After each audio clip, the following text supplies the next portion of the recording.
পবিত্র রমজান মাসে রোজা রাখা অবস্থায় দ্বীনের আল্লাহর জমিনে আল্লাহর শাসনকে প্রতিষ্ঠার লক্ষ্যে যে একটি মজলিসের ব্যবস্থা করা হয়েছে, এজন্য আমরা শুকরিয়া আদায় করি আলহামদুলিল্লাহ। আমাদের দায়িত্ব চেষ্টা করা, সফলতার মালিক কে? কোন মানুষ সারা পৃথিবীর সকলে যদি চেষ্টা করে, আল্লাহ যদি না চায়, সকলের চেষ্টাই ব্যর্থ হবে। কিন্তু আমরা যদি চেষ্টা না করি, এর জন্য আল্লাহ আমাদেরকে ধরবে।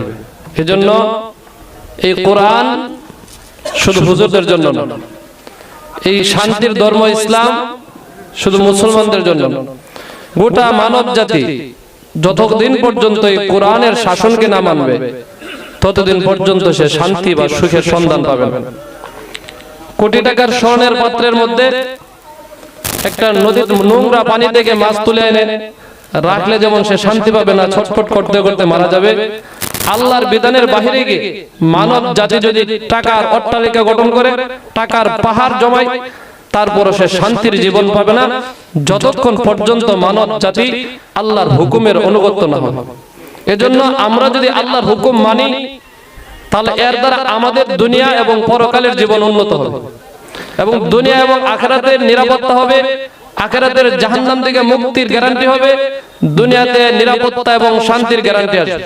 তার বিপরীতে আমরা যদি অর্থ, ক্ষমতা, দুনিয়ার লোভ লালসায় পড়ে আল্লাহর বিধিবিধান থেকে সরে যাই, তাহলে আমাদের দুনিয়াতে মুসিবত আসবে, জালেমরা আমাদেরকে নির্যাতন করবে, আমরা দুনিয়াতে মাজলুম, অসহায়, নির্যাতিত হয়ে যাইতে হবে, আর পরকালে জাহান্নামের আগুনে নিক্ষিপ্ত হইতে হবে। এজন্য দুনিয়া এবং আখিরাতের মুক্তির একটাই পথ, আমাদের আল্লাহ এবং তার রাসূল সাল্লাল্লাহু আলাইহি ওয়াসাল্লামের বদলে যাওয়া পথকে অনুসরণ করা। এই মেসেজটা আমার প্রথম গ্রহণ করতে হবে আমরা নিজেরা।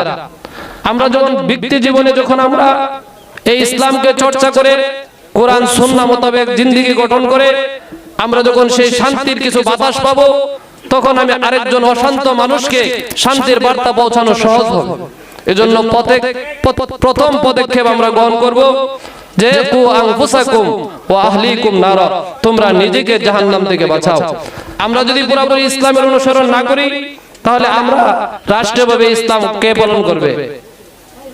আমি চাই ইসলাম প্রতিষ্ঠিত হোক, কিন্তু আমি যদি ইসলামের উপর না চলি, ইসলাম প্রতিষ্ঠার জন্য অন্যের জন্য ধর্ম না, সকলের জন্য ধর্ম। এজন্য সর্বপ্রথম আমার দরকার, এজন্য আমরা সকলে নিয়ত করি যে রমজান মাসে যেরকম আমরা 5 ওয়াক্ত নামাজ পড়তেছি, পাশাপাশি তাহাজ্জুদ পড়তেছি, পাশাপাশি আমরা তারাবি নামাজ পড়তেছি, সারাদিন রোজা রেখে কষ্ট করে আমরা শ্রম দিতেছি, রমজানের পরেও ইনশাআল্লাহ বিশেষ করে যুবক ভাইদের হাতে ধরে পায়ে ধরে অনুরোধ যে এই হিম্মতের সাথে আমরা একটা মনোবল নেই যে এই রমজানে এত কষ্ট করে রোজা রাখে যদি আমরা 5 ওয়াক্ত নামাজের পাশাপাশি 20 টাকার অতিরিক্ত নামাজ পড়তে পারি, রমজানের পরে কেন শুধু 5 ওয়াক্ত নামাজ পড়তে পারবো না? আমরা নিয়ত করি ইনশাআল্লাহ বাকি জীবন যতদিন আল্লাহর জমিনে আল্লাহ রাখবে, যেখানে তাকে ইনশাআল্লাহ আমরা 5 ওয়াক্ত নামাজ পড়বো। নিয়ত করতে পারি না? ইনশাআল্লাহ আমাদেরকে কবুল করুন, এবং সারা বাংলাদেশের সকল ইসলামী দলকে আল্লাহ তাআলা ঐক্যবদ্ধ আল্লাহর দ্বীনের সাথে ঐক্য হওয়ার তৌফিক দান করুক।